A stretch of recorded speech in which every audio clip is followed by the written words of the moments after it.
अब तो सारी हदें पार हो गई है दोस्तों।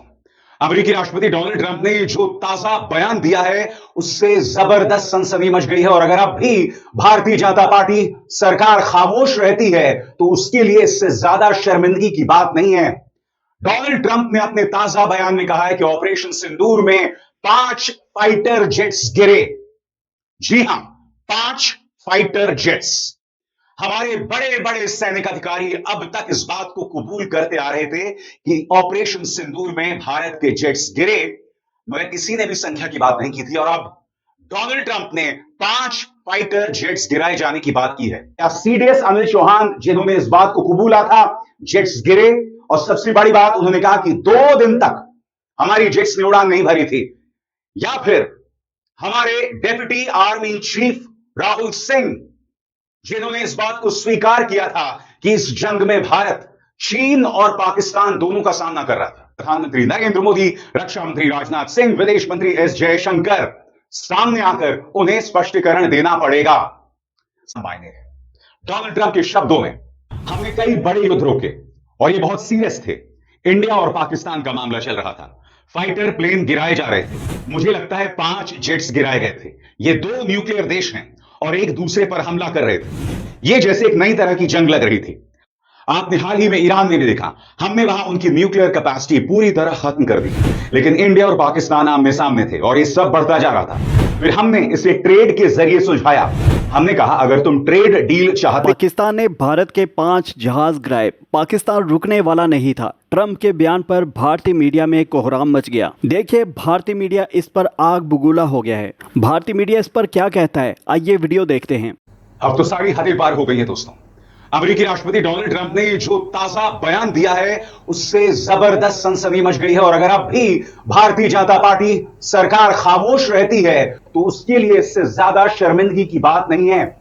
डोनाल्ड ट्रंप ने अपने ताजा बयान में कहा है कि ऑपरेशन सिंदूर में 5 फाइटर जेट्स गिरे। जी हां, 5 फाइटर जेट्स। हमारे बड़े बड़े सैनिक अधिकारी अब तक इस बात को कबूल करते आ रहे थे कि ऑपरेशन सिंदूर में भारत के जेट्स गिरे, मगर किसी ने भी संख्या की बात नहीं की थी। और अब डोनाल्ड ट्रंप ने 5 फाइटर जेट्स गिराए जाने की बात की है। मैं जानता हूं आपके जहन में क्या चल रहा होगा, ये तो डोनाल्ड ट्रंप है, ये कुछ भी कह देता है। मुद्दा ये नहीं है। मुद्दा ये नहीं कि डोनाल्ड ट्रंप कश्मीर समस्या के बारे में क्या सोचते हैं। मुद्दा यहां पर यह है कि डोनाल्ड ट्रंप अमेरिका का राष्ट्रपति है, दुनिया का कथित तौर पर सबसे ताकतवर व्यक्ति है, और सबसे बड़ी बात, वो एक बहुत ही स्पेसिफिक मुद्दे की बात कर रहा है, एक बहुत ही खास मुद्दे की बात कर रहा है। और हमें यह नहीं भूलना चाहिए, चाहे कैप्टन शिव कुमार हो, जिन्होंने कहा था कि राजनीतिक नेतृत्व की वजह से हमारे जेट्स गिरे, या सीडीएस अनिल चौहान, जिन्होंने इस बात को कबूला था जेट्स गिरे, और सबसे बड़ी बात उन्होंने कहा कि 2 दिन तक हमारी जेट्स ने उड़ान नहीं भरी थी, या फिर हमारे deputy army chief Rahul Singh, जिन्होंने इस बात को स्वीकार किया था कि इस जंग में भारत चीन और पाकिस्तान दोनों का सामना कर रहा था। ये तमाम बयान पहले आ चुके हैं और अब डोनाल्ड ट्रंप ये कह रहे हैं कि 5 जेट्स गिरे। वो इस बात का स्पष्टीकरण नहीं करते कि किसके 5 जेट्स गिरे, मगर क्योंकि हमारे वरिष्ठ सैन्य अधिकारी इस तरफ इशारा कर रहे थे, लिहाजा ये जो 5 जेट्स गिरने की बात है, यहां पर कहीं ना कहीं प्रधानमंत्री नरेंद्र मोदी, रक्षा मंत्री राजनाथ सिंह, विदेश मंत्री एस जयशंकर सामने आकर उन्हें स्पष्टीकरण देना पड़ेगा। सबसे पहले मैं आपको बतलाना चाहता हूं कि डोनाल्ड ट्रंप ने कहा क्या। आइए सुनते हैं अमेरिकी राष्ट्रपति क्या कह रहे हैं। Something I'm very proud of. We stopped a lot of wars, and these were serious that have been going on there. You had India, Pakistan, that was going, and in fact, planes were being shot out of there. Four or five, but I think 5 jets were shot down actually. And Lindsay, that was getting worse and worse, wasn't it? That was looking like it was going to go. These are 2 serious nuclear countries, and they were hitting each other. You know, it seems like a new form of warfare. You saw it recently when you looked at what we did in Iran, where we knocked out their nuclear capability, totally knocked it out. That's going to be gone for a long time. But there seems to be a hit and then another hit, a hit and another hit. It's a different thing. But India and Pakistan were going at it, and they were back and forth, and it was getting bigger and bigger, and we got it solved through trade. We said, you guys want to make a trade deal? We're not making a trade deal if you're going to be throwing around weapons, and maybe nuclear weapons, both very powerful nuclear states. वैसे दोस्तों, अमेरिकी राष्ट्रपति Donald Trump क्या कह रहे थे उसका हिंदी में अनुवाद मैं आपको लगातार दिखा रहा था, मगर एक बार फिर मैं आपको बता दूं कि उन्होंने क्या कहा और इससे आपको पता चलेगा कि इसके क्या मायने हैं। डोनाल्ड ट्रंप के शब्दों में, हमने कई बड़े युद्ध रोके और ये बहुत सीरियस थे। इंडिया और पाकिस्तान का मामला चल रहा था, फाइटर प्लेन गिराए जा रहे थे, मुझे लगता है 5 जेट्स गिराए गए थे। ये 2 न्यूक्लियर देश हैं और एक दूसरे पर हमला कर रहे थे। ये जैसे एक नई तरह की जंग लग रही थी। आपने हाल ही में ईरान में भी देखा, हमने वहां उनकी न्यूक्लियर कैपेसिटी पूरी तरह खत्म कर दी, लेकिन इंडिया और पाकिस्तान आमने सामने थे और ये सब बढ़ता जा रहा था। फिर हमने इसे ट्रेड के जरिए सुलझाया। हमने कहा अगर तुम ट्रेड डील चाहते हो तो ये हथियारों से खेलने की बातें बंद करो, न्यूक्लियर हथियारों की धमकियां भी, क्योंकि दोनों बहुत ताकतवर न्यूक्लियर देश हैं। शायद 24वीं बार डोनाल्ड ट्रंप ने भारत और पाकिस्तान को एक पैमाने पर रख दिया है। पाकिस्तान जो कि डी फैक्टो एक आतंकवादी राष्ट्र है, भारत जो उसका पीड़ित है। सबसे बड़ी बात, उन्होंने एक बार फिर भारत की अस्मिता को चुनौती दी है, यह कहते हुए कि मैंने व्यापार का झुनझुना दिखाया और जंग रुक गई, वो भी 3 दिनों में।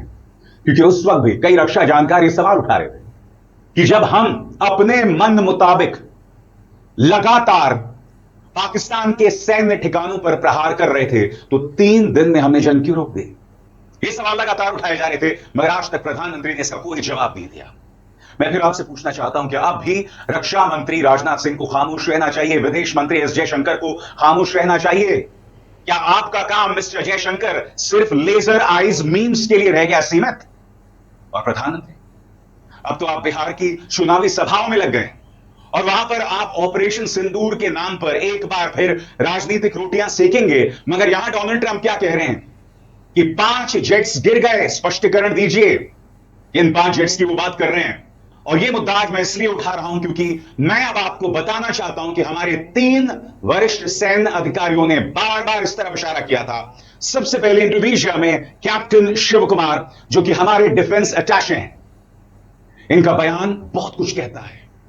इन्होंने यह तक कहा कि राजनीतिक नेतृत्व की वजह से हमारे जेट्स गिरे, हमारे प्लेन्स को नुकसान हुआ क्योंकि हम उनके मिलिट्री ठिकानों को निशाना नहीं लगा पाए। सुनिए कैप्टन शिव कुमार ने दरअसल कहा क्या। इंडोनेशिया में इंडियन डिफेंस अटैचे के तौर पर तैनात कैप्टन शिव कुमार के ऑपरेशन सिंदूर पर दिए गए प्रेजेंटेशन के दौरान कहा गया, हमने ऑपरेशन सिंदूर के दौरान कुछ विमान खोए क्योंकि हम पर पॉलिटिकल लीडरशिप का दबाव था कि पाकिस्तान के मिलिट्री ठिकानों पर हमला नहीं करना है। इसके बाद हमने रणनीति बदली और उनके मिलिट्री ठिकानों पर हमला किया। ऐसा कहने वाले वे पहले सरकारी अधिकारी। सबसे बड़ी बात, राजनीतिक नेतृत्व यह तय कर रहा था कि पाकिस्तान के मिलिट्री ठिकानों को निशाना ना बनाया जाए, जिसका खामियाजा हमारे जेट्स ने भुगता। तो सबसे बड़ी बात, राजनीतिक नेतृत्व ऐसा क्यों सोच रहा था? और फिर आपने यू टर्न क्यों लिया? क्यों आपने हमारी सेना की बात नहीं सुनी? सबसे बड़ी बात, जब एक जंग चल रही होती है तो सेना को फैसला करना चाहिए। कैप्टन शिव कुमार राजनीतिक नेतृत्व पर ठीकरा फोड़ रहे हैं हमारे विमानों के गिराए जाने का। और मैं आपको याद दिलाना चाहूंगा क्या कहा था सीडीएस अनिल चौहान ने, जनरल अनिल चौहान ने। उन्होंने इस बात को स्वीकार किया था कि हमारे जेट गिरे थे। उन्होंने यह तक कहा था कि 2 दिन तक फिर हमने उड़ान नहीं भरी थी। और फिर वो ये भी कहते हैं कि पाकिस्तान और भारत का जो सैनिक नेतृत्व है उन्होंने परिपक्वता का परिचय दिया। इसका जिक्र पहले मैं अपने शो में कर चुका हूं। उस वक्त सीडीएस अनिल चौहान ने क्या कहा था, एक बार फिर सुना जाए, गौर किया जाए। पहली बार किसी सीनियर भारतीय अधिकारी ने यह माना कि ऑपरेशन सिंदूर की पहली रात भारतीय वायुसेना के फाइटर जेट्स गिराए गए थे। यह ऑपरेशन पहलगाम आतंकी हमले के बाद भारत ने शुरू किया।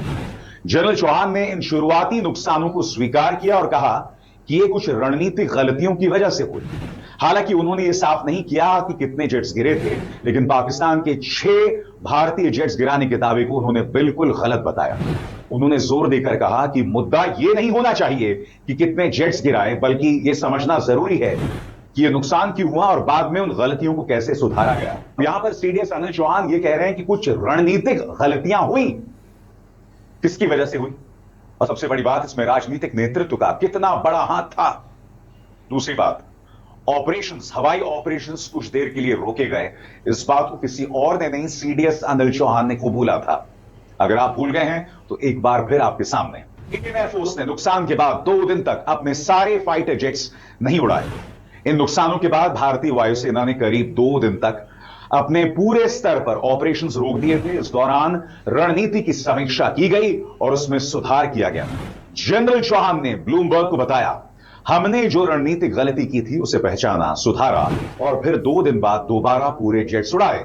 इस बार लंबी दूरी से टारगेट किया। इस ऑपरेशनल ब्रेक के दौरान कुछ एयरक्राफ्ट्स को होल्ड पर रखा गया, जिससे आईएएफ को फिर से खुद को संगठित करने और पाकिस्तान के अंदर गहराई तक सटीक हमला करने का मौका मिला, जिससे उनकी मजबूती और लचीलापन साफ दिखा। और सबसे बड़ी बात, जनरल चौहान ने यह तक कहा कि पाकिस्तानी मिलिट्री नेतृत्व ने मैच्योरिटी का परिचय दिया, परिपक्वता का परिचय दिया। उनके बयान के इस तीसरे पहलू पर भी गौर किया जाए, जिसमें वो कहते हैं पाकिस्तान की सैन्य लीडरशिप समझदार और संतुलित रही। गौर किया जाए, जनरल चौहान ने माना कि टकराव के बावजूद दोनों देशों ने समझदारी और परिपक्वता दिखाई और हालात को न्यूक्लियर युद्ध तक नहीं पहुंचने दिया। उन्होंने रॉयटर्स से कहा, ऑपरेशन सिंदूर के हर चरण में मैंने देखा कि दोनों पक्षों ने अपने सोच और कार्रवाई में काफी संतुलन दिखाया है। उन्होंने इस बात को खारिज किया कि कोई भी पक्ष न्यूक्लियर हथियार इस्तेमाल करने के करीब था। साथ ही उन्होंने यह भी बताया कि दोनों देशों के बीच बातचीत के रास्ते खुले रहे, जिससे हालात को संभालने में मदद मिली। और सबसे बड़ी बात, जिस बात का जिक्र नेता विपक्ष राहुल गांधी आज से नहीं कई सालों से कर रहे हैं कि भारतीय जनता पार्टी सरकार की जो एक बहुत बड़ी नाकामी रही है कि उनकी वजह से पाकिस्तान और चाइना एक साथ आ गए हैं। और अब तो भारत को घेरने के लिए सिर्फ पाकिस्तान और चाइना नहीं, बांग्लादेश, पाकिस्तान और चीन एक साथ आ गए हैं। ऑपरेशन सिंदूर में अजरबैजान और टर्की जैसे देश पाकिस्तान के साथ खड़े हुए थे।